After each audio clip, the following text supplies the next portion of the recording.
Salut les fermiers, bienvenue sur Cocotte TV. Aujourd'hui, nouvelle présentation vidéo d'un écran, le Yamaha G2530 HSU. Un écran qui se veut abordable puisqu'il est trouvable dans les alentours de 180 €. Alors qu'est-ce qu'on a pour ce prix? On a le droit à une dalle de 24,5 pouces en Full HD, en TN et avec un temps de réponse de 1 milliseconde, un taux de contraste de 1000:1, mais surtout une plage FreeSync de 48 à 75 Hz.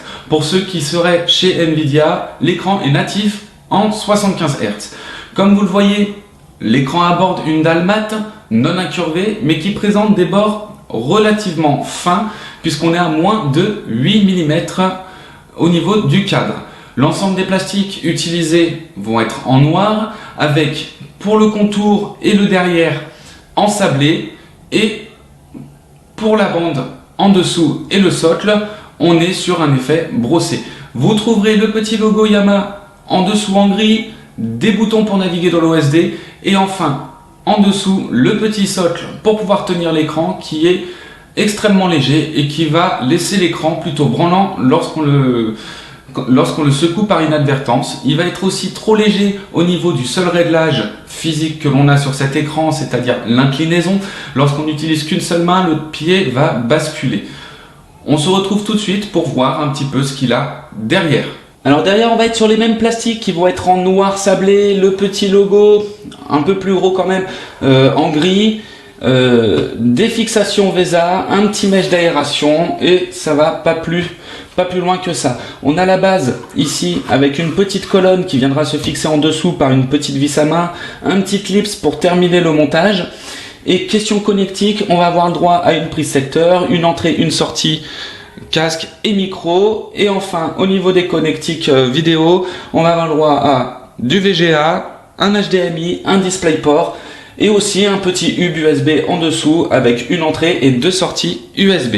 Question bundle, on va être quand même sur quelque chose d'assez simple aussi, puisqu'on va avoir le droit à un câble secteur sans adaptateur, un câble USB pour le hub, un câble HDMI et enfin un petit passe-câble qu'on viendra clipser sur le derrière de la colonne. Et enfin, on a le droit aussi à quelques papiers pour la mise en place de l'écran. Petite présentation aussi de l'OSD que vous allez pouvoir ici, par en dessous, atteindre les boutons pour pouvoir naviguer dans l'OSD. Le premier bouton pour le power, ici pour rentrer dans le menu de l'OSD. Les déplacements avec deux flèches. Et enfin, pour quitter, un autre bouton ici pour pouvoir choisir la source. Le suivant, différents réglages au niveau de l'image. Enfin, des raccourcis pour le réglage audio. Le mode économique. Alors l'OSD il est quand même assez simple au niveau du look. Les réglages par contre sont vraiment complets. On a le droit à pas mal de choses comme le contraste, la luminosité, le temps de réponse, la couleur avancée. Vous aurez tout le descriptif dans le test écrit.